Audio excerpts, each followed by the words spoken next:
Inhibición, síntoma y angustia. 1925. En la descripción de los fenómenos patológicos, acostumbramos emplear dos términos distintos, síntoma e inhibición. Pero en realidad no damos demasiada importancia diferenciarlos con precisión. Si se nos presentaran casos clínicos en los que nos vemos forzados a reconocer que no integran síntoma alguno, y si solo inhibiciones, y no nos interesara averiguar qué circunstancias condicionan la existencia de tales casos, apenas nos preocuparíamos de eliminar entre sí los dos indicados conceptos de síntoma de inhibición. Lo que sucede es que dichos conceptos pertenecen a distintos campos. La inhibición presenta una relación especial con la función y no significa necesariamente algo patológico.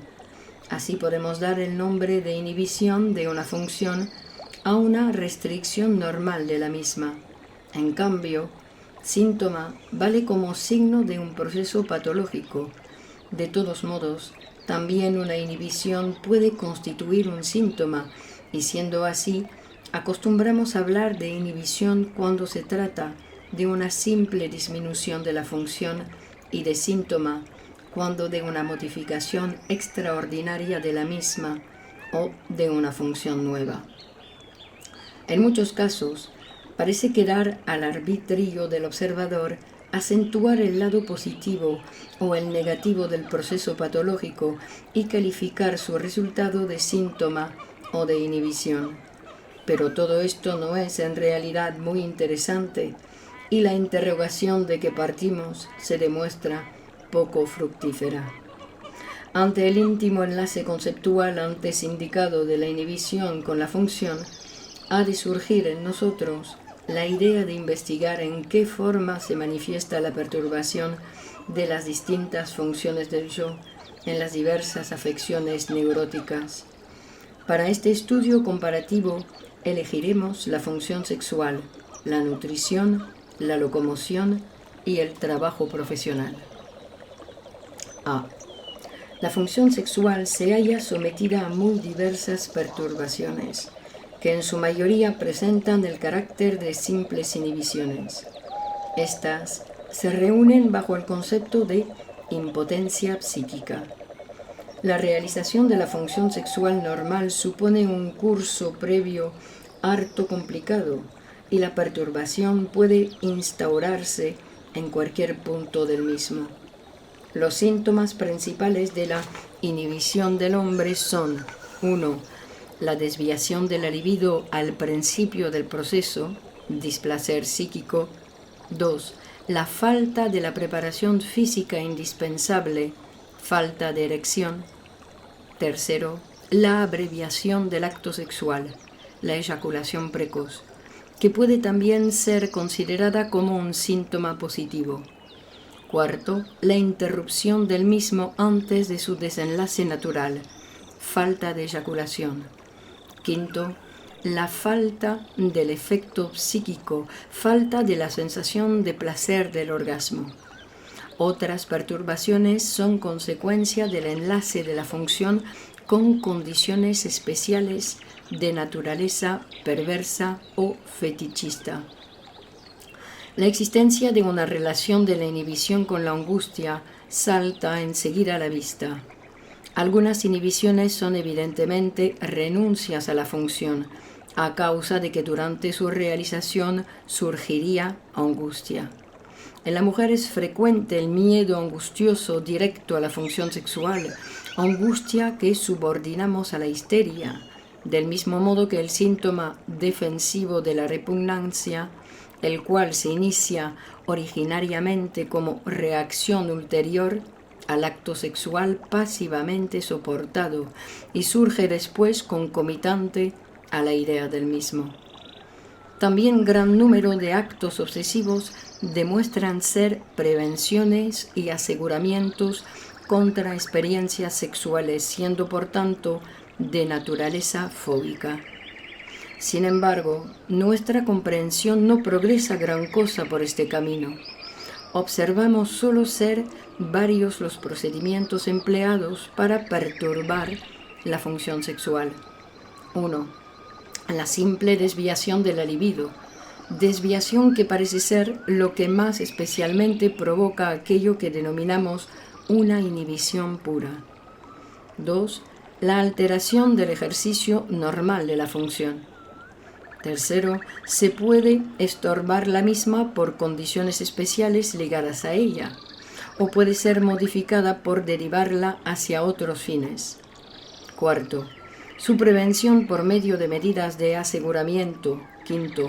Su interrupción por desarrollo de angustia cuando no ha sido imposible impedir su iniciación. Y 6.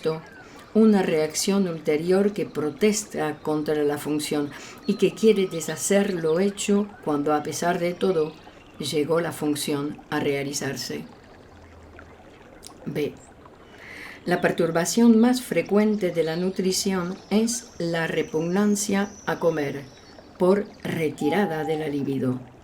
Tampoco es raro un incremento del apetito. La compulsión de comer resulta motivada por el miedo a morir de hambre. Hasta el día no ha sido suficientemente investigado.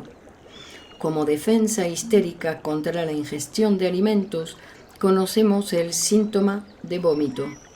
La negativa a comer por angustia es propia de estados psicóticos.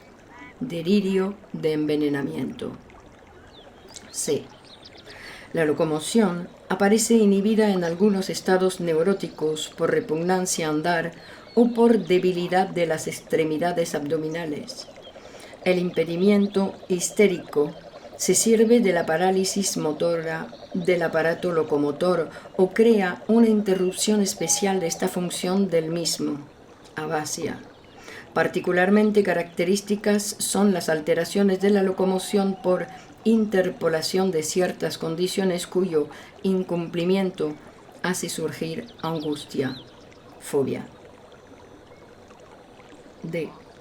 La inhibición de la capacidad de trabajo, que tantas veces es objeto de tratamiento como síntoma aislado, se presenta como disminución del deseo de trabajar, como defectuosa realización del trabajo, o en forma de fenómenos de reacción tales como fatiga, vértigos o vómitos, al forzarse el sujeto a continuar su tarea. La histeria impone el abandono del trabajo por medio de la producción de parálisis orgánicas o funcionales, cuya existencia es incompatible con la ejecución de la labor.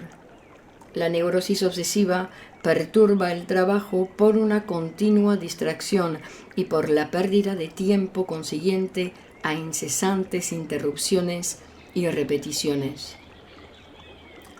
Podríamos extender esta revisión a otras funciones, pero nada más conseguiríamos ni pasaríamos de la superficie de los fenómenos. Así pues, nos decidiremos por una interpretación que no deja ya por resolver sino un pequeño resto del concepto de la inhibición. La inhibición es la expresión de una restricción funcional del yo.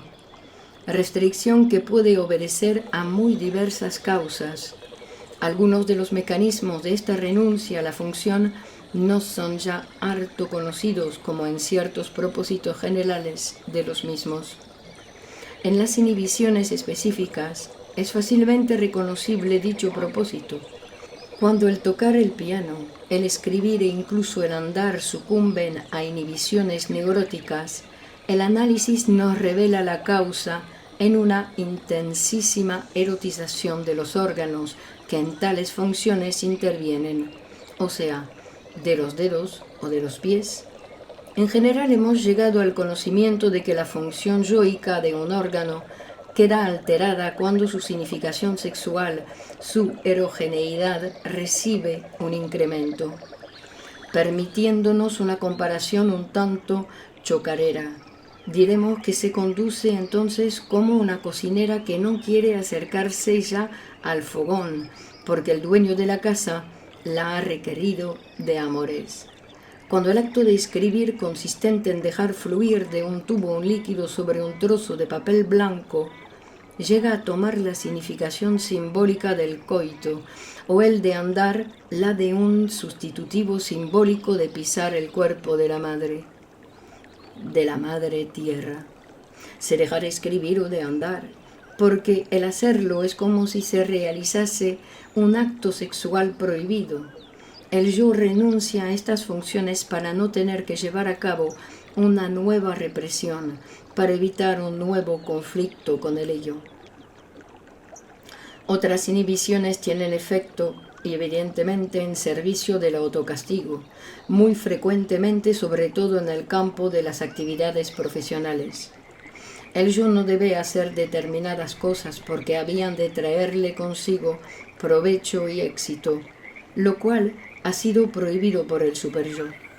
Entonces renuncia el yo a tales funciones para no entrar en conflicto con el superyo. Las inhibiciones más generales del yo siguen otro distinto mecanismo, muy sencillo.